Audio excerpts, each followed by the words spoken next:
नमस्कार दोस्तों। National hydro power corporation NHPC में जूनियर इंजीनियर के पदों पर आ गई हैं वैकेंसियां। नॉन एग्जीक्यूटिव के पदों पर वैकेंसी हैं। डिप्लोमा डिग्री वाले आवेदन कर सकते हैं। पूरा नोटिफिकेशन मैं आपको यहां पर 2025 का अभी अभी जारी हुआ है, खोल करके दिखाने जा रहा हूं। 248 पोस्ट है, जूनियर इंजीनियर पोस्ट की वैकेंसी यहां पर आउट हुई है। तो सबसे पहले हम चलते हैं यहां पर nhpcindia.com की वेबसाइट पर। इसी पर जाकर के सारी जानकारी आपको मिलेगी। यहां पर मैं आपको नोटिफिकेशन दिखा देता हूं। देखिए यहां पर नोटिफिकेशन एनएचपीसी लिमिटेड का खुला हुआ है, भारत सरकार का एक नवरत्न उद्यम। अब यहाँ पर रिक्रूटमेंट है नॉन एग्जीक्यूटिव पोस्ट की, एनएचपीसी में आई हुई है। देखिए यहाँ पर कितनी प्रकार की वैकेंसी है, सबसे पहले मैं बता दूं। असिस्टेंट राजभाषा ऑफिसर, उसके बाद में junior engineer civil, junior engineer electrical, junior engineer mechanical, junior engineer ENC, supervisor T और senior accountant S1 Hindi translator. इतनी प्रकार की वैकेंसी यहाँ पर निकली हुई है। अलग अलग पोस्ट की अलग अलग रिक्वायरमेंट है। जैसे कि असिस्टेंट राजभाषा के लिए मास्टर डिग्री मांगा हुआ है, साथ ही में इसमें एक्सपीरियंस भी मांगा हुआ है। 3 इयर्स का पोस्ट क्वालिफिकेशन एक्सपीरियंस है। हम बात करेंगे जूनियर इंजीनियर वैकेंसी की सिविल में। देखिए आई हुई है, इसमें 3 साल का डिप्लोमा कोर्स है रेगुलर, तो आप इसमें आवेदन कर पाएंगे। साथ ही आपके 50% मार्क्स SC ST हैं तो होने चाहिए, और 60% मार्क्स आपके जनरल हैं तो होने चाहिए। कोई भी इसमें एजुकेशनल क्वालिफिकेशन के अलावा कोई भी यहाँ पर एक्सपीरियंस नहीं मांगा है। फ्रेशर्स यहाँ पर अप्लाई कर सकते हैं। टोटल 109 वैकेंसी है सिविल की। 1,19,600 से 1,19,000 का इसका स्ट्रेचिंग है पे स्केल की। उसके बाद में जूनियर इंजीनियर इलेक्ट्रिकल का भी सेम है, 3 साल का डिप्लोमा है, आप इसमें आवेदन कर पाएंगे। 50% SC ST और 60% जनरल कैंडिडेट। कोई भी यहाँ पर भी एक्सपीरियंस नहीं मांगा है। टोटल 46 वैकेंसी है। इसी तरीके से मैकेनिकल में टोटल 49 वैकेंसी है। 3 साल का डिप्लोमा होना चाहिए मैकेनिकल डिसिप्लिन से। अब ये ध्यान रखिएगा, जैसे मैकेनिकल डिसिप्लिन बोला है तो इसकी जो सब ब्रांचेस हैं वो भी यहाँ पर आवेदन कर सकते हैं। जैसे mechanical, mechanical production, mechanical automobile engineer. इसी तरीके से इलेक्ट्रिकल वालों को भी electrical and electronics, power system, power electronics, इस तरीके से जिसमें भी किया है आप इसमें आवेदन कर पाएंगे। जूनियर इंजीनियर ENC वालों को इलेक्ट्रॉनिक्स एंड कम्युनिकेशन में किया है, या इलेक्ट्रॉनिक्स एंड टेलीकम्युनिकेशन में किया है, इलेक्ट्रॉनिक्स एंड पावर में किया है, इलेक्ट्रॉनिक्स एंड इंस्ट्रूमेंटेशन में किया है, या इंस्ट्रूमेंटेशन एंड कंट्रोल में किया है, आप इसमें आवेदन कर पाएंगे। टोटल 17 वैकेंसी है यहाँ पर। कोई भी यहाँ पर एक्सपीरियंस नहीं मांगा हुआ है। सुपरवाइजर IT सेम चीज़ है। आपने सी डोएक का A लेवल का कोर्स होना चाहिए गवर्नमेंट इंस्टीट्यूट से, और मिनिमम 60% मार्क्स होने चाहिए आपके A लेवल में। और उसके बाद में 3 साल का पॉलिटेक्निक डिप्लोमा IT में हो तो भी आप आवेदन कर पाएंगे, या फिर BCA या BSc कंप्यूटर साइंस में तो भी आप इसमें आवेदन कर पाएंगे। उसके बाद में सीनियर अकाउंटेंट की भी पोस्ट है यहाँ पर, जिसके लिए इंटर CA पास या फिर इंटर CMA पास कैंडिडेट यहाँ पर आवेदन कर पाएंगे।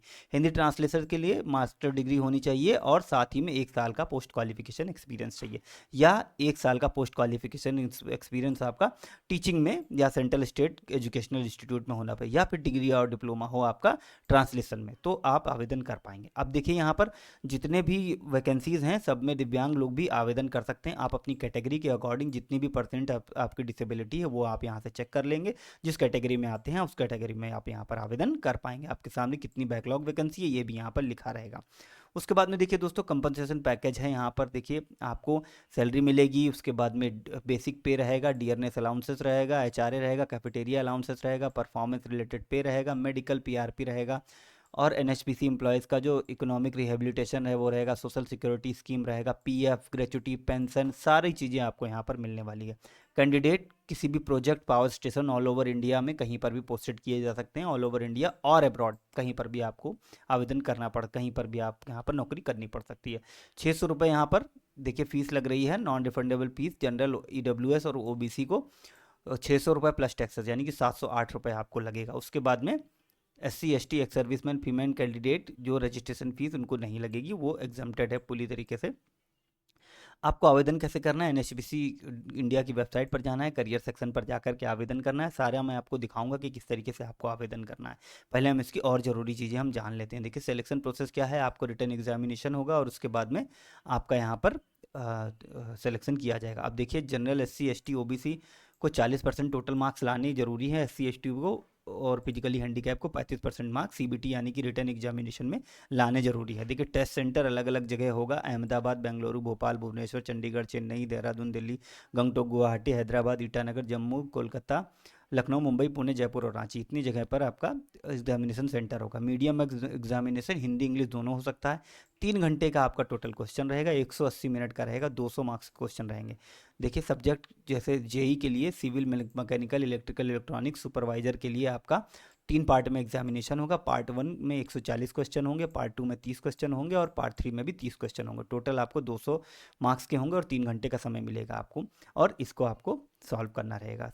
Reservation and relaxation government rule के अकॉर्डिंग मिल रहा है, हालांकि आपको सर्टिफिकेट देना पड़ेगा, जो भी गवर्नमेंट का रूल के अकॉर्डिंग आपको सर्टिफिकेट देना पड़ता है। जैसे आप SC ST हैं तो उसका certificate, OBC non creamy layer है तो उसका सर्टिफिकेट, अगर आप फिजिकली हैंडीकैप हैं तो उसका सर्टिफिकेट, ये सारी चीज़ें देनी पड़ेगी। मेडिकली फिट होने चाहिए आप, क्योंकि आपका एग्जामिनेशन के बाद में मेडिकली एग्जामिनेशन होगा, और मेडिकल में जब आप फिट होंगे तभी आप यहाँ पर आवेदन कर पाएंगे। कोई भी कैंडिडेट अगर अनफिट पाया जाता है तो उसको आगे फिर प्रोसेस में नहीं लिया जाएगा। सिर्फ इंडियन ही यहाँ पर अप्लाई कर सकते हैं, फाइनल ईयर सेमेस्टर में जो है वो यहाँ पर आवेदन नहीं कर पाएंगे।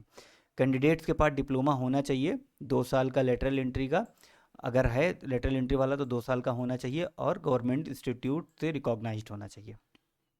सारी एज की गणना देखिए लास्ट डेट के से की जाएगी। जो इसकी लास्ट डेट है, लास्ट डेट क्या है वो भी मैं आपको बता दूंगा। देखिए, अप्लाई करने से पहले इंश्योर करना है कि आप सारा एलिजिबिलिटी क्राइटेरिया कंप्लीट कर रहे हैं। अगर नहीं कर रहे हैं तो वो आपको यहाँ पर आवेदन नहीं कर पाएंगे।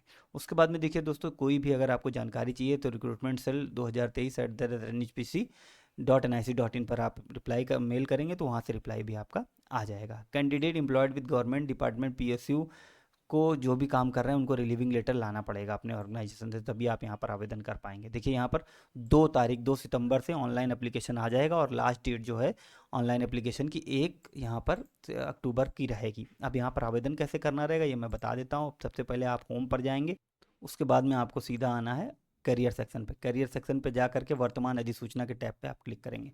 जैसे ही आप यहाँ पर क्लिक करेंगे, NHPC में कंप्यूटर आधारित परीक्षा के माध्यम से कार्यपालकों की भर्ती की सूचना, यहाँ से आप जैसे इस पर टिक करेंगे वही नोटिफिकेशन सेम आपका खुल जाएगा, जो मैंने पहले से यहाँ पर खोल करके रखा हुआ है।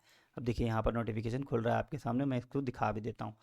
देखिए सेम नोटिफिकेशन हमारा खुल गया है, यहाँ से आप जा करके देख सकते हैं। अब यहाँ से रीडर या ब्राउज़र से आप खोल सकते हैं। तो इसको आप करके अब यहाँ पर देखिए, जैसे ही ये फॉर्म आ जाएगा उसमें ये लिंक ओपन हो जाएगा, अभी अप्लाई करें। बट अभी यहाँ पर एप्लीकेशन लिंक नहीं ओपन हुआ है, तो 2 सितंबर से ये लिंक ओपन हो जाएगा और यहाँ पर आवेदन कर पाएंगे। जानकारी अच्छी लगी है तो वीडियो को लाइक करिएगा, दोस्तों के साथ इस जानकारी को शेयर जरूर करिए।